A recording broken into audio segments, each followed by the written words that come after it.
제가 작년에 GS 청주 공장에 이제 그 컨설팅을 가면서 우연찮게 KTX 타고 와서 이제 택시를 탔는데 택시 기사가 GS 공공회사를 갑시다 하는데 모르더라고요. 청주 사람이 이걸 모를 리가 없거든요, 그 회사를. 그래서 말을 붙여봤죠.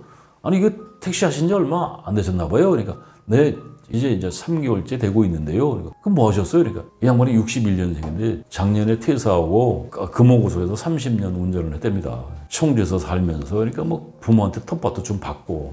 그러니까 참 성실하게 사는 사람이더라고요. 그러니까 가족도 인정하는 성실. 그래서 이제는 놀자. 친구들이 뭐 동네에만 있는 게 아니고 뭐 촌 사람들은 뭐 부산에도 있고 뭐 저기 뭐 광주도 있고 그거 친구들 찾아다니면서 이제 여행 겸 술 겸 하면서 이제 그걸 한 3개월을 놀아보니까 갈 데가 없더래요. 이제 찾아갈 친구도 없고 그래서 뭔가 이렇게 허전함 공허함이 몰려오는데 그때 이게 아닌데 이제 60인데 그때 이제 와이프가 눈치를 주더래요. 슬슬 눈빛이 달라지더랍니다. 그래서 내가 뭘 할까 이게 고민을 했는데 자기가 세상에서 제일 잘하는 게 결국 운전밖에 없잖아요. 그래서 개인 택시를 구입을 했다라고 하더라고요. 서울은 1억 정도 되는데 지방은 1억 5천, 2억 갑니다.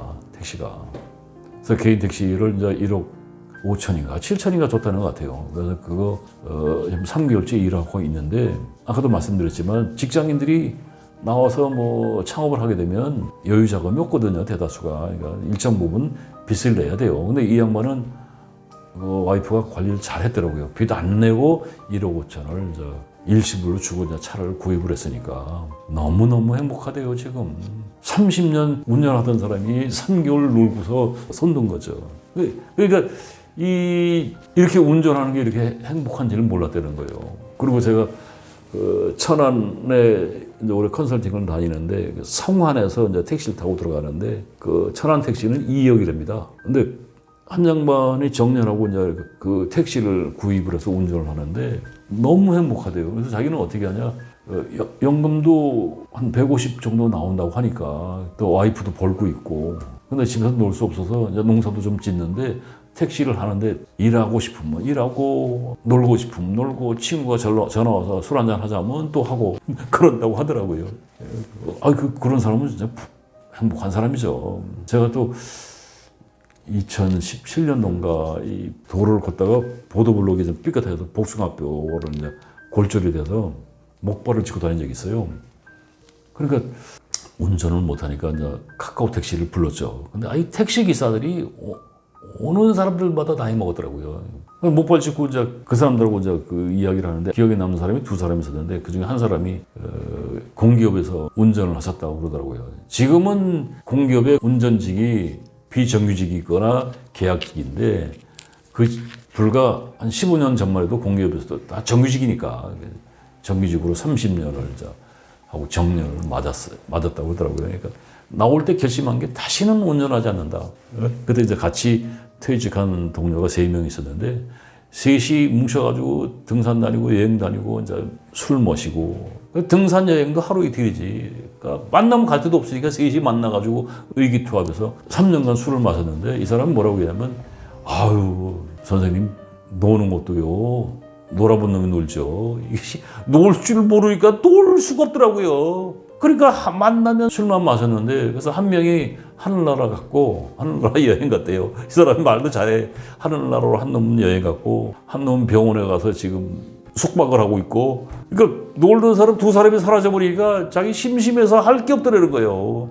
그렇다고 뭐 경제적으로 여유가 있는 것도 아니고 장사를 하려니까 돈도 없고 고민을 하다가 내가 세상에 돈 없이 할 수 있는 게 뭐가 있을까 하니까 택시밖에 없더래요. 그래서 지금 택시회사 법인 택시 들어왔는데 지금 한 3개월이 안 됐으니까 자기 차는 없고 스페어래요, 스페어. 스페어라는 게 뭐냐면 자기 차가 없이 기존의 그 정규직 기사들이 그 개인적인 일 때문에 이제 그 하루 뭐 연차 월차를 내면 그걸 대리로 가서 이제 스페어로 이제 일을 해준다고 그러더라고요. 그래서 거의 매일 하고 있는데 너무 행복하다. 퇴사를 준비하지 않으면 그 사람들이 퇴사하고 나서 그 심리적인 흐름이 또 프로세스가 있더라고요. 제일 먼저 하는 게 굉장히 낙관을 합니다. 왜냐하면 내가 누군데 자기 경력에 대한 자부심과 막연한 자신감 조금 전에 말씀드렸던 농심의 그 임원 될 뻔했던 친구. 내가 누군데? 나 현대, 삼성, LG 임원 출신이야.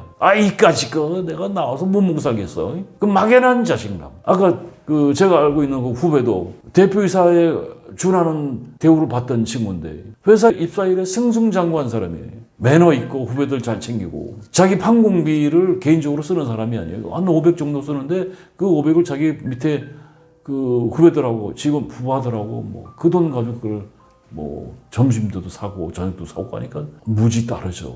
그리고 자기가 어느 날 하루쯤에 아웃이 될 줄 정리할 될 줄 누가 알았어요. 나와서 67년생인데 뭐 스펙 좋고 퇴사 준비할 시간도 없었죠. 승승장구하는데 꿈이나 꿨겠어요. 그러니까 조금 전에 얘기한 그 농심 그 연수부장 했던 친구. 이게 대표적인 게 그 막연한 자신감 때문에 복지 펴렸다가 폭망까지는 안 하고 8천만 원 빚지고 몇 개월 놀다가 중소기업 흘러갔다가 결국 주사 관리한다고 하고 그다음에 이제 흔적도 없이 사라진 그 이유가 뭐냐예요. 자기 스펙에 대한 자기 경력에 대한 자부심, 그 무모한 자신감.